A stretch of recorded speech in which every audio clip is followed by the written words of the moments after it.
Hello, my name is Casey Lum. I'm an instructor at Post University, and I'm also a registered play therapist. And I'm so excited to share with you all why I love play therapy. Play, as we all know, is how children learn. It's how they make sense of the world around them, practice new skills, communicate, express themselves, socialize, and it's how they learn how to cope with life's challenges. And I want to share with you a little presentation I put together to explain a little bit more about play therapy. So let's get started. So, what is play therapy? The National Association for Play Therapy defines it as the systemic use of a theoretical model to establish an interpersonal process wherein trained play therapists use the therapeutic powers of play to help clients prevent or resolve psychosocial difficulties and achieve optimal growth and development. There are many different credentials that you can acquire. Some of them are registered play therapists, which is what I am. You can also become a school-based registered play therapist or a registered play therapist supervisor to help others become a registered play therapist. You can also become an approved provider of continuing education, and you can have an approved center of play therapy education. All of which there is a stringent standard set by the Association of Play Therapy, which include continuing education, clinical practice, supervision, and application process, etc. A brief history of play therapy is that by the early 20th century, a lot of researchers and psychologists began to realize that typical therapy with one-on-one adult and child just doesn't work the same as adult therapy would because it's very confrontational, and a lot of children don't have the cognitive developmental experience to express themselves in that way quite yet. And a lot of the research showed that children naturally that express themselves through play. It's their first language. And so Virginia Axline studied under Carl Rogers, and she wrote the book Dibs in Search of Self and Play Therapy, which I have a copy as well. Fantastic book in 1947, and that really helped play therapy become more mainstream. In 1982, the National Association of Play Therapy was formed, and in 1988, Gary Landreth established the National Center of Play Therapy at the University of North Texas. He also wrote Play Therapy, The Art of the Relationship, which is another amazing staple if you want to learn more about play therapy. In 1995, the International Society for Child and Play Therapy, also known as the Play Therapy International Association and Board of Examiners of Certified Play Therapists, was founded. So you can learn about play therapy all over the world. It's quite amazing, and there's just so much research and studies to back it up, the effectiveness. So, play therapy interventions. Here are a few examples of play therapy rooms that I've worked in. I've worked in schools, I've worked in a children's museum, and I've worked in play therapy offices such as these. You'll notice some similarities. There are giant teddy bears, you'll see, which kids love to embrace and wrestle with and hug and let out their emotions that way. You'll also see there are doll houses or family houses that kids will play out different scenarios that they've been through or wishes that they have. And you'll also see there is a sand tray with different figurines in all the rooms, a puppet theater, which you'll see in the corner over here, which also in all the play therapy rooms, figurines, dolls, stuffed animals, dress up, arts and crafts, all sorts of fun activities. So the sand tray is a non-directive or directive approach to engage children to demonstrate their inner world and imagination through the use of different figurines in the sand tray. for the therapist to observe, analyze, and help the child to communicate and learn coping skills. So you'll see in this picture below, the therapist is working with the child, and behind them, there's a whole shelving unit of different characters and figurines the child can use to tell a story. And the sensory input can be very grounding, it can be regulating, and it can be easier to communicate and less threatening than traditional talk therapy. So some prompts can be used like, using any of the figurines I have, show me how your family behaves in the sand tray. Thinking about the scary event that happened, show me what it looked like and felt like in the sand tray. Or what is your biggest wish? What does that look like in the sand tray? So you can learn a lot about a child's world and what they're thinking and feeling about through the sand tray. Puppets. Puppets are my favorite. They're a great tool that children are always drawn to, and it can be less threatening to talk to a puppet than an adult. For example, my friend Monkey here, hello, is a great way for children, especially during the pandemic when I'm doing virtual therapy sessions. The kids love to talk to Monkey here to tell Monkey about what online school was like. Monkey, how do you like online school? I can't sit still. I bet a lot of kids feel the same way you do. How can you help Monkey get through online school? So when the child tells Monkey about some things that the child has learned, it can be a lot easier to talk to Monkey, more fun, and can help empower the child to build those skills. You can work through them together. Children love using puppets to tell stories. The play therapist can have a directive of how to work through something that the child has been through and try different ways to communicate and problem solve using the puppets.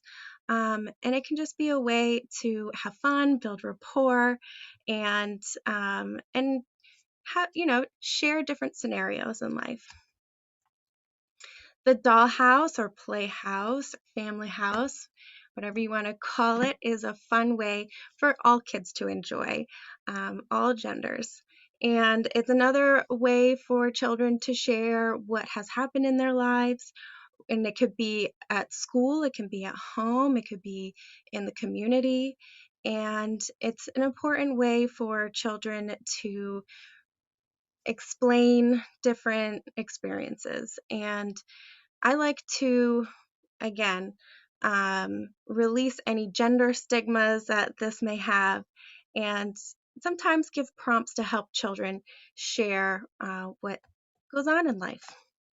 Role play, dress up, is another fun way for children to share experiences, but also practice different roles. It can be very empowering to be dressed up in a position of power, which oftentimes children don't feel that in their life when everything is decided for them. So it can be really fun to practice these different skills, whether it's saving people or nurturing somebody and doing the things that they wish maybe they had in their life, or more of in their life. I know I've had a child who had a fire in their life and how traumatic that house fire was, dress up as a fireman or firewoman and be the hero of the story and tell that story in a new way, which can be very empowering and cathartic. Creative and expressive arts. I also love this medium of play therapy. Oftentimes, children can draw their own emotions unprompted, but sometimes play therapists can have different techniques and interventions, such as this one right here is a heart, and in that heart, the child fills it with different emotions, puts different color to all the emotions that they feel in their heart in that current moment. So it can be a way that children can share how they're feeling, where they're feeling it, and to learn how to deal with those feelings. So it's a great way to share that information. And other ways is drawing, painting, sculpting, crafting, music, movement, dance. I also like to use circus arts, and all of these can be very experiential, in the body, and a therapeutic outlet to express emotions and learn how to cope with them.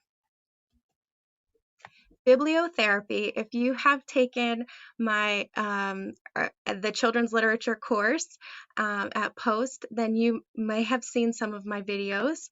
Um, and I developed a YouTube channel where I read a lot of children's books that have to do with emotions.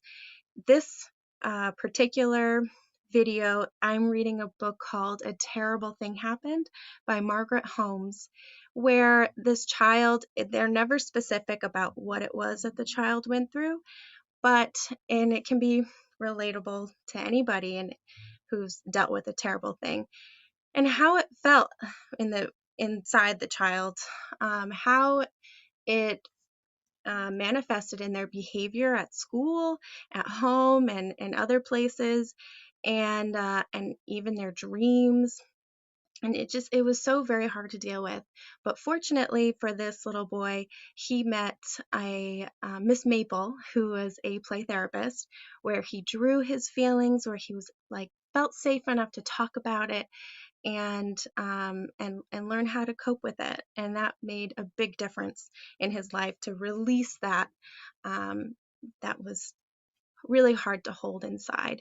So a lot of times play therapists will choose books to help children talk about what their experience is, and can be very selective in those choices to make sure that it is relatable to that child. And reading aloud to children can be very nurturing, very soothing, and afterwards you can help process the story and build insight and catharsis. So that is a little something I wanted to share with you. Feel free to watch those videos if you are inspired. We'll skip that for now. How can I learn more and or become a registered play therapist? So to become a play therapist, a registered play therapist, you must have your master's, and you must be licensed counselor, mental health provider of some sort. And you have to have a specific number of hours of play therapy instruction, whether that is continuing education or play therapy courses. And only some of those, a portion of those, can be virtual. And a certain amount of hours of supervised play therapy experiences, and there's an application process. But all of these requirements are, subject to change. So be sure to check out the website a4pt.org for updates. And to learn more about play therapy, you can go to the National Play Therapy Conference. There are also state and regional conferences, and also state and regional play therapy websites with information on trainings and education. And you can search those websites for different trainings and coursework in play therapy. There's also the International Play Therapy Journal and Play Therapy Magazine, which I'm also subscribed to. And these are just a few recommended play therapy books that I personally recommend, but there are so many to choose from. So I highly recommend going to your public library and checking one of these play therapy books out. How can I find a play therapist in my area? There's lots of different ways, and I'm happy to share with you how. If you go to the a4pt.org website, you can search by state, and you can find members of the association or registered play therapists. You can also search Psychology Today and filter the therapy type, click on play therapy. So not all therapists who practice play therapy, or not all members of the Association for Play Therapy, are registered play therapists, but those that say they are registered play therapists, have that certain amount of education specific to play therapy that gives them that qualification. So I'll show you again how to find play therapists in your area. and learn more about trainings. So here's the A4PT.org website. You can click Find a Play Therapist, and this is the directory. So you can find a member or find a registered play therapist. Let's just find a member. So you can look up a city, town, country, location. Let's just put in Connecticut. Continue. And here we will find 56 records of Connecticut-based members of the association, which is pretty neat. And you can also go to education and training to learn about the different types of APT approved education. So you can go to approved centers, universities offering play therapy, continuing education workshops, etc. There's also an e-learning center, audiobooks. Let's go to continuing education workshops. Well, this one is taking a little while to load. While that loads, I'm going to click on Find a Play Therapy training. So we can search. I'm going to search play therapy, and I'm going to search CT, Connecticut. Let's see what play therapy trainings are happening in Connecticut. And you'll see a bunch here that are listed, and you can click on one to learn more about it. So there's all kinds of resources at your fingertips. There's also, this was the site that just loaded on continuing education workshops. You can also go to Psychology Today and search, let's search Connecticut again. Or we'll even be more specific. Let's do Waterbury, Connecticut.